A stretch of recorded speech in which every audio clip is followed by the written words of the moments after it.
And then share po yung ating pong lesson where we stopped last time.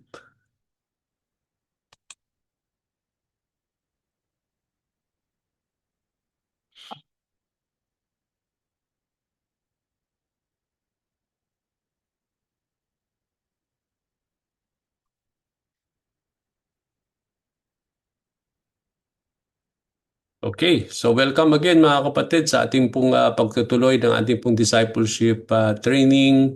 So far where we are now in our training mga kapatid, we have 4 modules na kailangan natin makumpleto ito.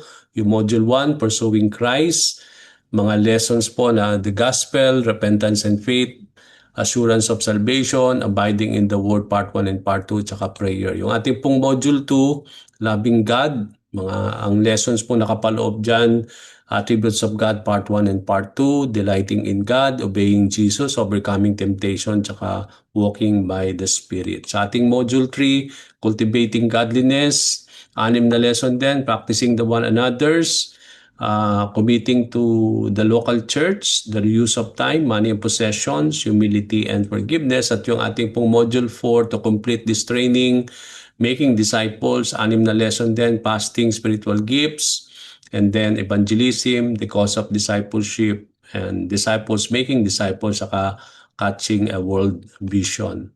So far sa Module 1, natutunan na po natin lahat itong mga lessons na ito. Uploaded na po yan sa ating pong YouTube channel na pwede nyo balik-balikan para ma-refresh po tayo about what is the gospel is all about. Ano yung ibig sabihin ng repentance and faith, no? Bakit napakainam na magkaroon tayo ng assurance of salvation? How do we abide in the word of the Lord? Kasi sabi nga sa John chapter 15, we are to abide in the word, no? Not only we are to abide in Christ, but also we are to abide in his words. So how is it really to abide in the word of the Lord? So meron po tayong part 1 and part 2 niyan, tsaka everything we need to know about prayer. Sa ating module 2, loving God, natutunan natin yung nature of God, mga characteristic ni Lord, attributes of God part 1 and part 2, delighting in God, no? We talk about obeying Jesus, overcoming temptation, tsaka how is it really to walk by the Spirit of the Lord. No? Natutunan natin po yung 6 na lesson na yan. Sa ating module 3, na-complete na po natin din itong mga 6 na lesson na ito, no? Yung practicing the one another's, how do we commit to the local church, how do we use our time, no? Ganun din, how to become good stewards of money and possessions, humility, tsaka yung forgiveness. Yung ating module 4, making disciples, 3 lesson na po yung na-complete natin, fasting, tapos we talk about spiritual gifts, tsaka evangelism. Now we are still on the 4th lesson, ito yung the cause of discipleship. So last time, naumpisahan na po natin to. We have 2 sessions already regarding the subject of the cause of discipleship. Hindi ko na po ulitin yung mga bagay na ating pong na-discuss. We will proceed right away dun sa mga question and answer where we stopped last time, no?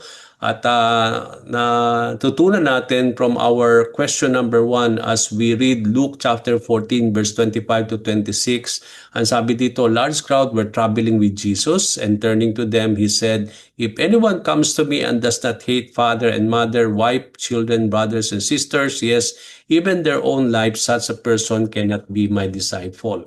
So from this verse, natutunan natin last time mga kapatid, unang-unang natutunan natin that Jesus was speaking to a very large crowd ng mga panahon na yon, no? Na who would have consisted or of every conceivable kind of person. Kaya yung large crowd na yon wherein the Lord was talking at that particular time, kung titingnan natin, it may be composed of different kinds of people. No? Hindi, sabi dito, there would have been some in the crowd who were just curious. Merong yung mga curious lang.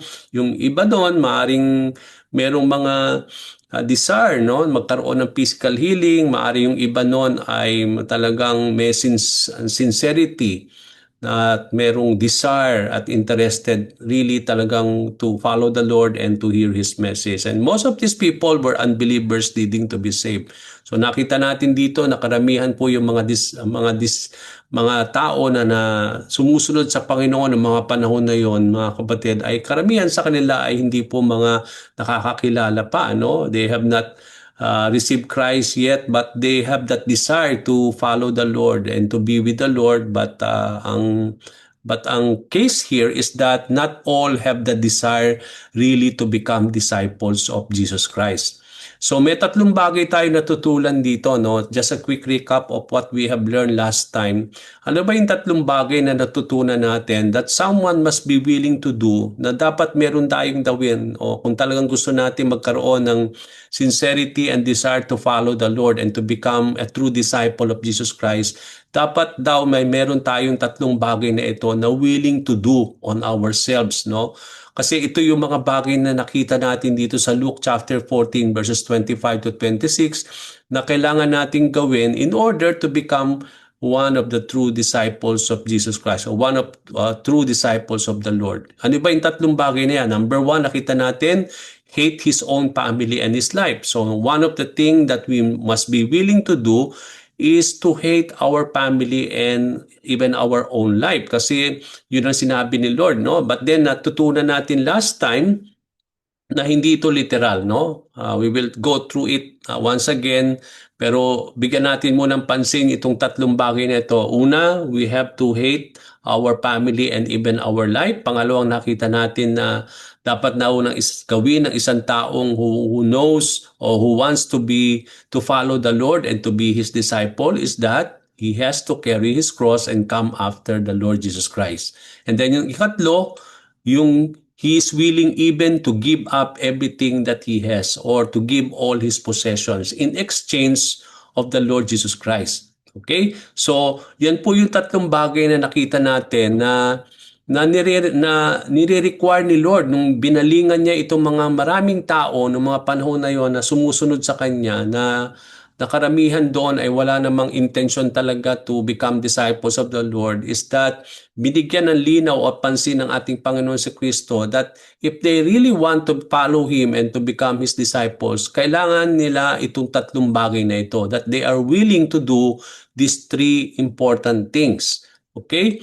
Now, natutunan natin dito na what Jesus meant by hating our father, mother, wife, children, brothers, and sisters is not really actually to hate them. No? Hindi siya talaga literal itong ginamit ni Lord na hate. No? When the Lord Jesus Christ said that we are to hate our families and loved ones and even our own life, ang ibig sabihin ng hate dyan in the context is to love our family less than Jesus Christ.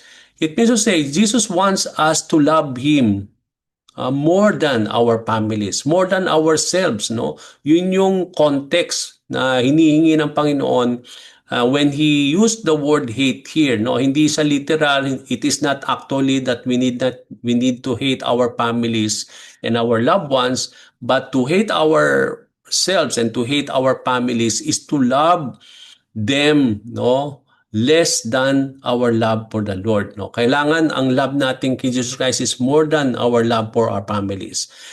Christ must have our unswerving allegiance, sabi nga natin dito, over every other human relationship. Kailangan He is above every human relationship, no. Kaya nga siya yung sa ating relasyon sa ating Panginoon, yung ating allegiance sa Kanya should not be somehow secondary lang, more than o parang higit yung ating allegiance sa ating pamilya at sa ating sarili, no? It means to say it should be more than any human relationship. Okay, natutunan din natin last time as a quick recap to connect us in our lesson today. Jesus was not contented with followers who were not committed to Him. No, hindi siya, nung maraming tao na sumusunod sa Panginoon, ayaw niya na sumusunod lang sila, no? But then it requires commitment to be a disciple of the Lord, no? Kaya kung hindi magiging kontento tayo na tayo sumusunod lamang sa Panginoon pero wala tayong commitment to obey, wala tayong commitment to follow, wala tayong commitment to serve the Lord, no? And commitment in every part of our lives. So kailangan ng commitment if you really want to become a follower of Jesus Christ. So Jesus said they could not be His disciples. No, kung walang commitment, they cannot become true disciples of the Lord. So yung tatlong bagay na yun na binigyan natin ng pansin kanina sa Luke 14:25 to 26, kung hindi ito mamemet ng isang disciples, then they are not worthy to become disciples of Jesus Christ. No, it takes commitment to love the Lord more than our families. It takes commitment to carry our cross, no, and to follow the Lord. It takes commitment talaga to that we are willing to exchange everything in exchange of the Lord, no. So yung principle behind this teaching that the Lord was teaching in that time is that Christ must be our supreme love. No, siya yung dapat ating supreme love, no, more than our families and our loved ones. So sa second din, natutunan natin last week, no, sa Luke 14:27, and whoever does not carry their cross and follow me cannot be my disciple. So nakita natin sa 26 to 27 yung unang bagay that they need to hate their families and their loved ones. And to hate their families and loved ones and hate themselves is to love them less than our love for the Lord. So, yung ikalawang bagay na nakita natin doon that Jesus Christ said that the disciples who wants to follow Him must meet those requirements is yung ikalawa is that they need to carry their cross and that they are to follow the Lord Jesus Christ. Nakita natin yan sa verse 27. Ang sabi ng Panginoon, and whoever does not carry their cross and follow me cannot be my disciple. So, ito yung ikalawang point, no? Ikalawang bagay na nire-require ng Panginoong Hesukristo sa mga taong gustong sumunod sa Kanya at maging disipulo niya. And He desires them and requires them to carry their cross and follow Jesus Christ. Now, when we talk about how is it really to carry our cross, no?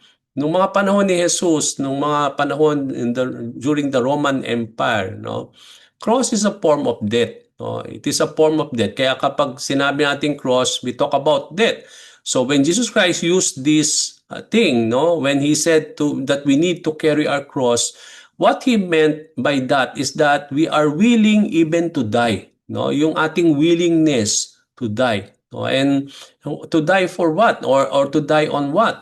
We are willing to die on ourselves. No? Yung willingness natin na to die on our sinful nature. So it requires death, no, to really to follow the Lord. Kasi kung hindi natin susupilin yung ating pong pita ng laman at if we will not able to put to death our sinful lives and sinful flesh, then we will struggle a lot, no? Yun nga yung cause of discipleship. That if you want to become a disciple, merong cause. And that cause is that we need to die on ourselves. Kasi kung hindi po tayo mamatay sa ating sarili, sa ating sariling mga kagustuhan, then yan po ang magiging sagabal sa ating paglakad at sa pagsunod natin sa ating Panginoon. So we need to have that willingness to die. Okay? So in order to be His disciple, Jesus is requiring that we die to our old lives, no? Old lives of sin. Alam natin po na yung ating pong mga lumang buhay ay punong-puno ng kasalanan, and for us to follow the Lord, we need to die on that old life, and we need to follow Him wherever He leads, no matter the suffering or cost. No, it makes sense. Ando yung willingness natin na not only to die on ourselves, pero nung sinabi ni Lord na to carry a cross and follow Him, it means to say our willingness to follow the Lord is that we are willing to follow Him wherever He is leading us. Even times that we have to suffer, no, as we follow the Lord, no? Even though no matter the suffering or cost, no? Ibig sabihin, saan man tayo dali ni Lord, where He leads us as we follow the Lord, we are willing to submit ourselves unto it, no? At yun yung ibig sabihin ng following the Lord, no? With all our heart, no? Wherever the Lord is leading us. No matter how hard it is, no matter we will suffer out of it o ano man yung mga kahinatnan as we follow the Lord. So we simply obey, no? We simply submit as we follow the Lord Jesus Christ. Okay? Now, sa question number 3, natutunan din natin, one of the cause of discipleship is really we need to sit down and consider what it requires. No? Kaya nga, kung gusto natin maging disipulo ni Lord, kailangan nating i-consider yung cause. Ganun, at binigyan ng pansin ito ng Panginoon sa dalawang story na binigay niya sa verses 28 to 32, na kung ang discipleship has a cause, yun ang binibigyan ng pansin niya dito sa story, no? Kagaya ng isang tao daw na magbi-build ng tower, hindi siya magbi-build ng tower na hindi niya muna uupuan at i-estimate yung ang gastos o yung halaga ng tower na yon, kung meron siyang enough na resources o money para makumpleto yung tower. Hindi siya magbi-build na alam niya na hindi niya makukumpleto yon, kasi magkakaroon siya ng hindi magiging maganda yon sa mga mata ng tao, na siya'y i-ridicule kasi nga nag-umpisa siya to build something pero hindi naman niya kayang tapusin. So ganun din naman ang ibig sabihin ni Lord sa atin. Kung gusto nating maging disipulo ni Lord, no, we have to really to finish. We need not to give up, no? Para bang dahil hindi natin kinonsider yung cost, no? At parang ang intention lang natin is to follow the Lord, but then at the end of the day, nung tayo nahihirapan na, we give up everything and we abandon our faith and our relationship with the Lord. Na kasi hindi natin na-consider na to become a follower after our salvation, merong cost, may hinihingi si Lord doon. At kung hindi natin ma-met yung mga bagay na yon, then we will become like a man who will build a tower but we are not able to finish it. Okay, ganun din naman yung isang hari daw who is going to war, na he has to sit down first kung meron ba siya ng bang enough na kakayahan to go for battle, kung meron ba siya talagang enough army, no, compare with a king na talagang mas maraming army compare with him. So kung masisit down siya at makikita niya talaga na wala siyang kakayahan na manalo doon sa battle na yon, ang gagawin daw niya, he will send a delegation and when the other is still on the long way and ask for terms of peace, no? So ganun din ang makikita natin dito, no? So dito ang tinuturo ng Panginoon from this story is that how we need to consider the cost, or how we need to consider, no? Tinuturo dito ng Panginoon that even men of the world, no, before engaging in some kind of enterprise, yun nga yung in building a tower or going to a battle, no, sabi dito, will carefully consider what it will cost to complete the enterprise and whether he has the resources necessary to complete it, no? Para bang nakakahiya tayo, mga kapatid, na after our willingness to follow the Lord, but the end of the day, nung hindi pala natin kaya talagang sumunod sa Panginoon at talaga hindi natin na-consider yung mga nire-require ni Lord, is that we will give up our faith and we will start now not following the Lord, no? Parang nakakahiya naman na makita ang tao na tayo yung mga naturingang mga tagapagsunod, but nung mga bagay na tayo pala ay hindi naman talaga bukal or natural, o yung talagang wala tayong desire really to follow the Lord. Because sabi nga natin kanina, it takes commitment. Kaya to follow the Lord requires commitment on our part, no? Yung ating willingness to meet yung requirement ni Lord, no? At itong ang tatlong bagay na ito ang ating pong binibigyan ng pansin dito sa ating pong lesson. So we apply Jesus' teaching. So how do we apply this, itong story na ito, sa buhay natin bilang mga disipulo when it comes to our evangelism? Di ba? Alam natin that we are called to evangelize. Now, pag tayo nag-evangelize, mga kapatid, nagsishare tayo ng gospel sa mga tao, hindi lang ang intention natin dito ay makonvert sila o madala sila sa Panginoon. Yes, that is our main aim, no? To win them for the Lord. Yung sila'y makakilala kay Lord, tumanggap sa Panginoon, magsisi at tanggapin siya bilang Panginoon at bilang tagapagligtas. Pero kung ganun lang ang bibigyan natin ng pansin at hindi nating bibigyan ng kahalagahan din, that when they receive the Lord, nung sila yung masisave, no? Kunyari, when they will receive the Lord and they will be saved, But we need also to tell them, no? We need to tell them honestly na it takes a cost, no? There will be a cost. Yes, salvation is free, no? Hindi nila babayaran yon because it is already been paid by the Lord on the cross. Pero to become a disciple of the Lord, to follow Him, there's a cost of it.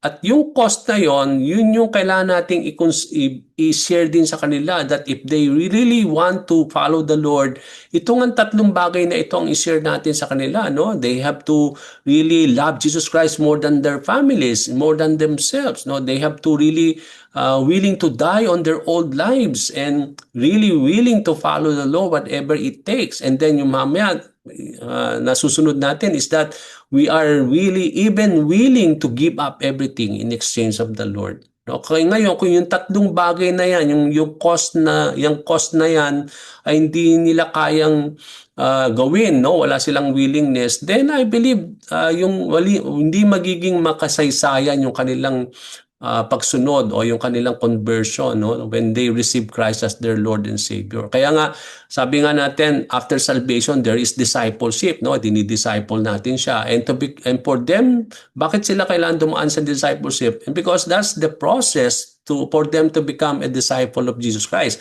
And for them to become disciples of Jesus Christ, kailangan itong tatlong bagay na ito, no? Ito nga yung cause of discipleship, no, yung pinag-aaralan natin today. So whenever the time that we share the gospel to the people, no, and when they receive the Lord, kailangan natin explain din talaga na merong nire-require si Lord, no? Hindi lang na gusto ng Panginoon na sila'y masave, but then ang gusto ng Panginoon is for them also to become followers and to become true disciples of Jesus Christ. At yun po yung talagang gusto ng Panginoon.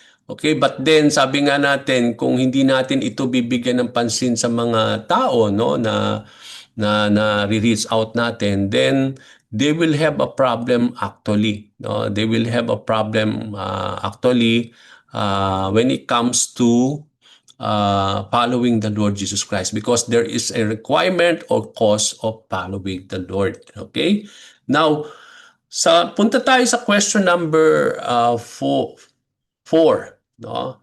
Ito na yung tatlong bagay, no? 'Di ba napag-aralan natin, first is that if the first thing that a person needs to do if they want really to follow and to become a true disciple of the Lord is first they have to love Jesus Christ more than their families and more than themselves, no? Yun nga yung meaning ng hate. And then pangalawa, nakita natin doon sa ating question number 3 that they are willing to carry their cross and they are willing to follow the Lord whatever it takes, no? And then ikatlo, nakita natin doon sa is verse 33 of chapter 14. Now, dito natin makita yung ikatlong bagay, no? That they are willing to exchange everything. No? They are willing to give up even their own possessions, give up everything in exchange of the Lord, no? So here Jesus Christ talk about giving all our own possessions. Now, ano bang ibig sabihin ni Lord dito nung sinabi niya, no, kailangan ba talaga na i-give up natin? Kunyari may mga ari-arian tayo, kailangan ba nating ipagbili yon, ipamigay, or yung bang ibig sabihin ni Lord na nung sinabi niya to give up all our possessions, no, as we follow the Lord? Do we find in the rest of the New Testament, makikita ba natin sa mga ibang kasulatan sa New Testament yung requirement na sinasabi doon na literally na kailangan nating i-give away yung mga money natin? Kunyari, meron tayong pera sa bangko, yung mga riches natin ari-arian, literally ba na itong sinasabi ni Lord na kailangan nating i-give up yon, no? When we become Christians and when we follow the Lord. Okay, tingnan po natin yan. Napakagandang bigyan ng pansin ito. Okay? So, ang sabi po sa verse 33, no? Ang sabi dito, in the same way, those of you who do not give up everything, you cannot be my disciples. Sorry for that. There should be no have, no? So you cannot be my disciple. So dito, makita natin dito, the third requirement, if you want to follow the Lord and you want and you want to become a disciple of Jesus Christ is that, ikatlo nga, that they need to give up everything that they have. Okay?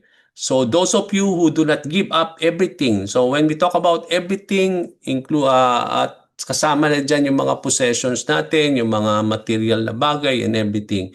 Now, what does the Lord mean by this? No? Ano bang ibig sabihin ni Lord dito nung sinabi niya ito that we are willing to give up everything in exchange of Jesus Christ? For example, wag na tayo lumayo sa mga ari-arian, resources, sa mga wealth, money, okay? So kasama ba yan, no? Anong ibig sabihin niya na nung sinabi niya na if we really want to become disciples of him, we need to give up all those things. Now, what does it mean to give up everything for the Lord? Okay? Now, tingnan natin. Now, in the New Testament, kung titingnan natin, sa New Testament, mga epistles, lalo na yung mga writing ni Paul, we never read that it is a requirement for a disciple to give away all his possessions. Wala tayong nakita sa mga teachings ni Paul, sa ibang mga epistles, no, ibang writings sa New Testament na nagsasabi literally na kailangan nating i-give away yung ating mga possessions. Okay? Tingnan na lang ninyo yung Ephesians chapter 4:28, yung 1 Timothy chapter 6 verse 17 to 18. No? So, walang tayong nakitang mga ganong mga verses that require for a Christian or disciple to give away all his possessions. No? Thus, this requirement in verse 33, ngayon kung hindi pala yun na sinasabi ng ibang mga verses in the Bible, anong ibig sabihin nitong verse 33? So, it means to say, mga kapatid, this requirement in verse 33 ng Luke 14 must mean that we must renounce personal rights to ownership of all our possession. Kasi maraming beses, kaya mapapansin ninyo, di ba, yung isang very rich man, when he came to the Lord Jesus Christ, no, sabi niya, what must I do to have eternal life? Okay, di ba, nagtatanong siya. And then, ang sabi ng Lord, okay, obey all the commandments. Okay, sabi nung rich man, I have obeyed all these things since I am young, no? So, but then, ang sabi nga ni Lord, no, okay, you have obeyed it, but there is lacking one thing, no? And what is that? That you have to give up everything you have, give it to the poor, and come and follow me. Okay, so dito natin makikita, no, sometimes, kung makikita natin dito, what hinders us in our as we follow the Lord is that yung ating pong right of ownership of what we possess. Maraming beses ang tingin natin sa mga ating ari-arian ay atin, no, yung ating personal right, no, yung ownership. Kaya nga ang sinasabi dito ng Panginoon na it is important to understand that it all really belongs to Christ and must be used in the way He directs it. No, hindi ito binigay para sa atin, no, o ito ay pinagtrabahuhan natin na we have all the reason to decide how to use it. No, but it is actually should be the Lord who should be giving us, no, how we are, or He will direct us in how to utilize all these diseases, because God owns all these things, no? Hindi ito atin sarili na we own, but it is God who owns everything, no? Kaya nga ang sabi nga, kung babalikan natin yung kanina na sinasabi ko, na kaya nga sinabi ni Lord sa mga disciples ni Jesus Christ, no, that it will be easy for a camel to enter the eye of the needle, for a rich man to enter the kingdom of God. It's because of the riches o yung mga possessions niya na hindi siya willing to give up to be used for the glory of the Lord, no? Yung talagang hindi naman ibig sabihin no na i-give up mo yung lahat.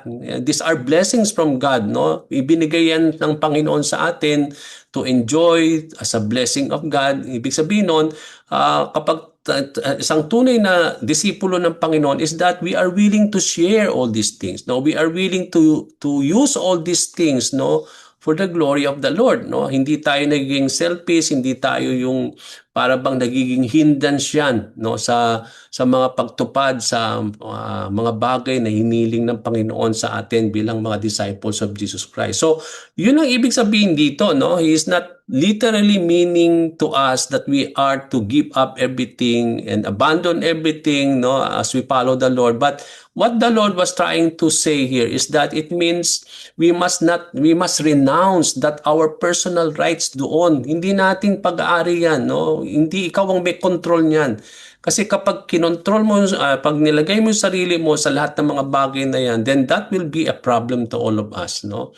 But then we need to understand that it all really belongs to the Lord, and it must be used in the way God wants us to use it, no, as He direct us. So yun po ang ibig sabihin nun, no, yung sinasabi dito ni Lord that we need to give up everything, no, as we follow the Lord.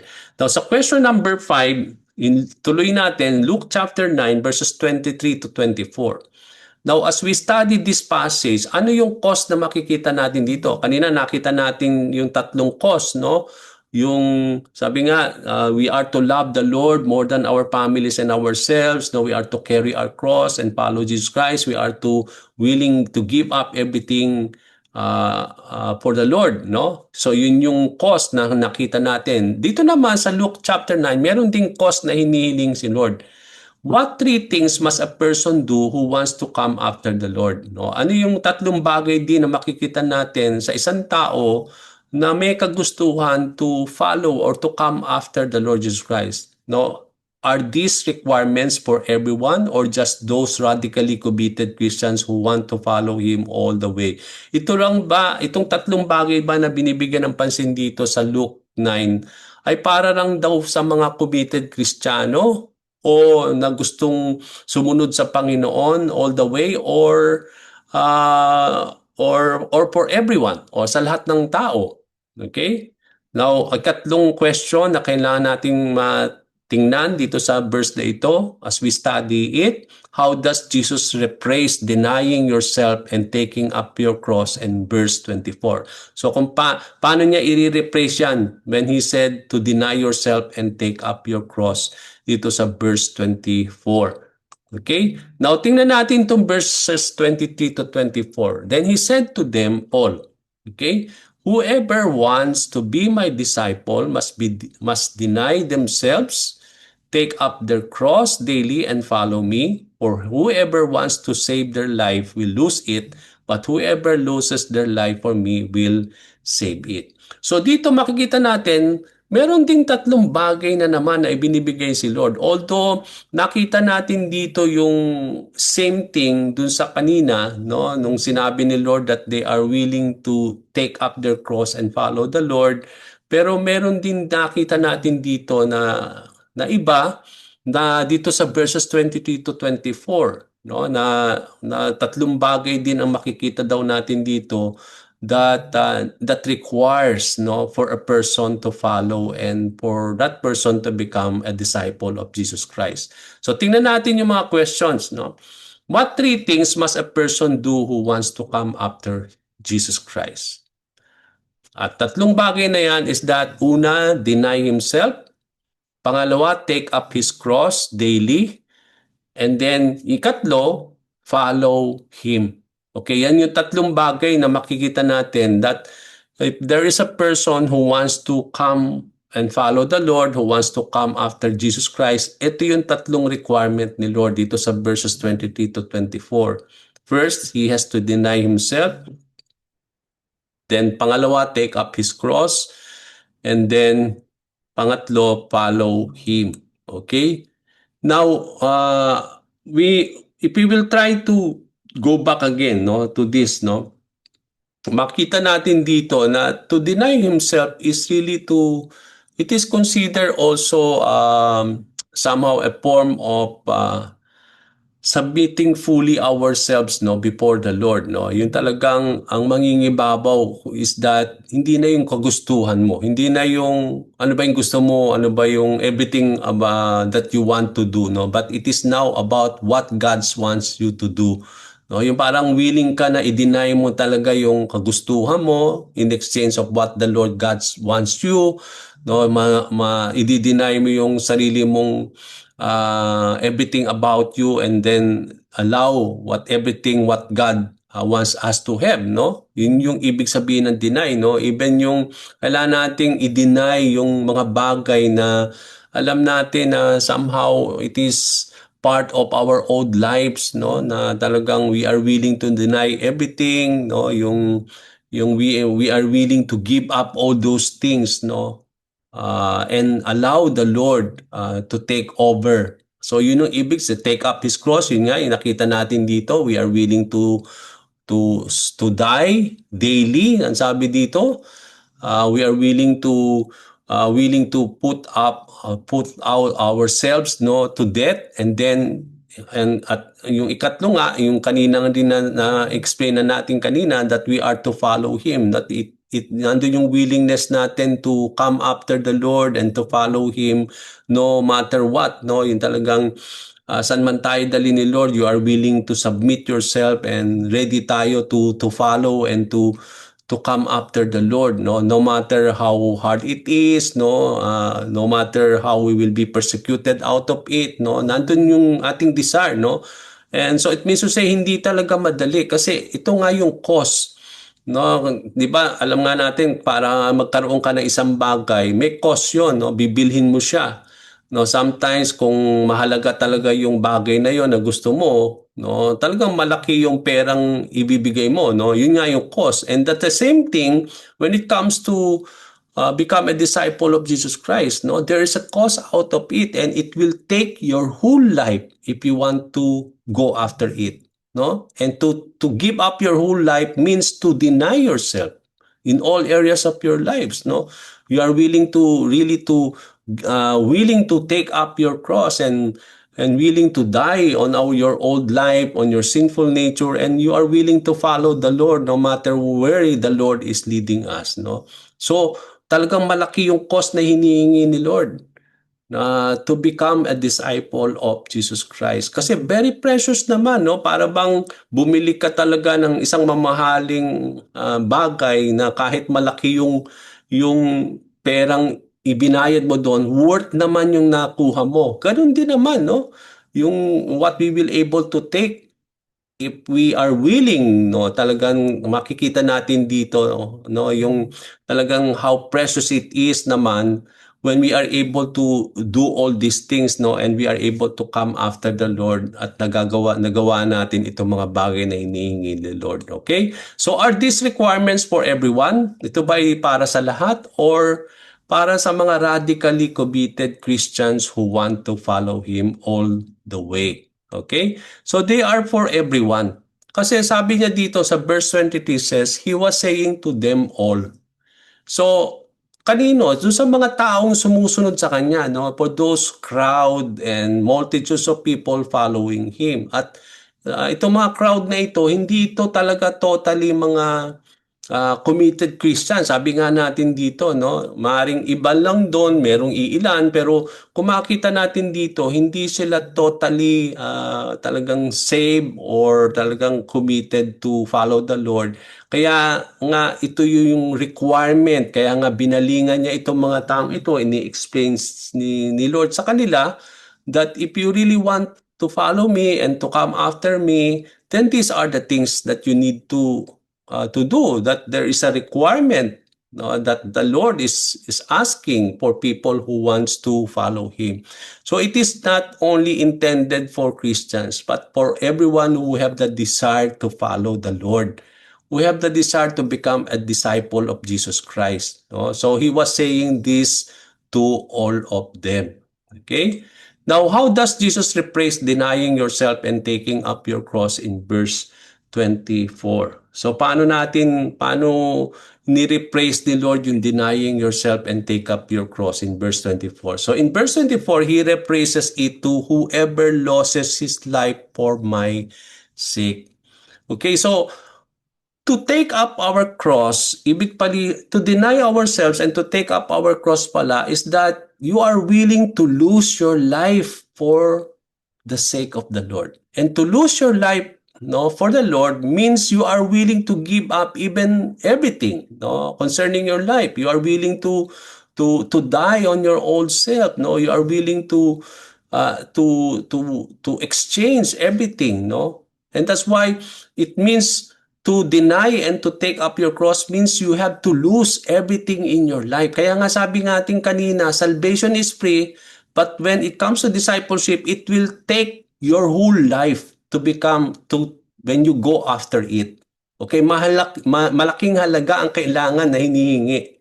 No, although salvation is free, no, wala tayong ginawa doon, but with our desire to follow the Lord has a great cost, no? And it will really require your whole life. You have to lose your whole life for the Lord, no? For His sake. Kaya nga yun yung sinabi ni Lord sa verse 24, no? That sabi nga natin, if we are willing to lose your life, you are able to save it. But if you are not willing to lose your life for the Lord, then you will also lose it. Okay? Yung para bang, sabi nga natin, kung titingnan natin yung sinasabi ni Lord, no? Kung sa maraming tao, they are not willing to give their life, no, in exchange of the Lord. Kaya nga, hindi nila ma-abandon yung mga vision nila in exchange of the Lord, yung kanilang buhay, no, hindi sila willing na i-give up everything. But the end of the day, no, because they want to save their life, no, but at the end of the day, at the judgment day, they will really lose that life, no? Because they are not able to lose it for in exchange of the Lord. At the end of the day, they will really lose it. But then when you lose your life for the Lord, you save it, no? Because on the judgment day, you will be saved, no? Yun nga yung sinasabi natin dito. So, napaka inam po talaga na talagang a disciple of the Lord is someone who really have that desire, no, to lose his everything in his life in exchange of the Lord Jesus Christ, no? And that is what it means really to deny ourselves and to take up our cross as we follow the Lord. Okay? Now, we will not go further on this, no, because we are now 5 minutes before our time, so we will not go for it. I hope and I pray na somehow we are learning from this, no. Kaya nga napaka-importante mga kapatid na maintindihan natin yung cause na to become a disciple of Jesus Christ is not only following Him without any commitment at all. At ang commitment natin dito is we are willing to pay the price. We are willing to pay the cost that it requires for us to become a true disciples of Jesus Christ. And I hope and I pray mga kapatid na as we see ourselves from this lesson, I hope and I pray na tayo yung mga disipulo talaga na who have the willingness talaga na to really to love the Lord more than our lives, more than our families. I hope we are like that. No, yung I hope that we are all disciples who are willing to put to death our old lives, no, to give up everything. And also, we are willing to give up. Yun nga, na-explain na natin dito yung give up, yung para bang you take hold of your ownership of all the things that you have. God owns it, not you don't own it. Okay? Let the Lord directs whatever He wants to do it with it.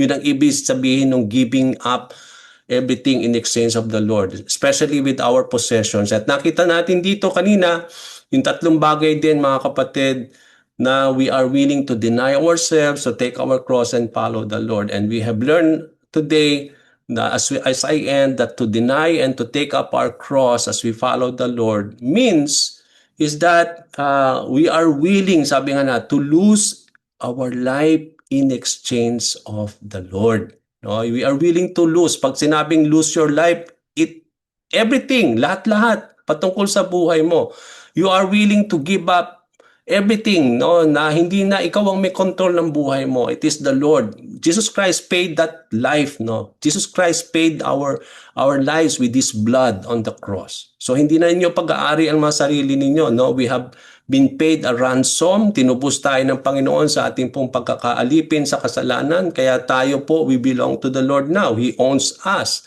And that's why when we have surrendered everything to the Lord, God owns everything, no, in our lives, and He is now directing our lives. No, wala na tayong control sa ating mga sarili. That's why the only thing that we need to do now is that submit ourselves, no, to the rule of the Lord, to the lordship of Jesus Christ, and let His will be done upon each and every one of us. Okay, I hope that we are able to learn from it. And so let us now, let me stop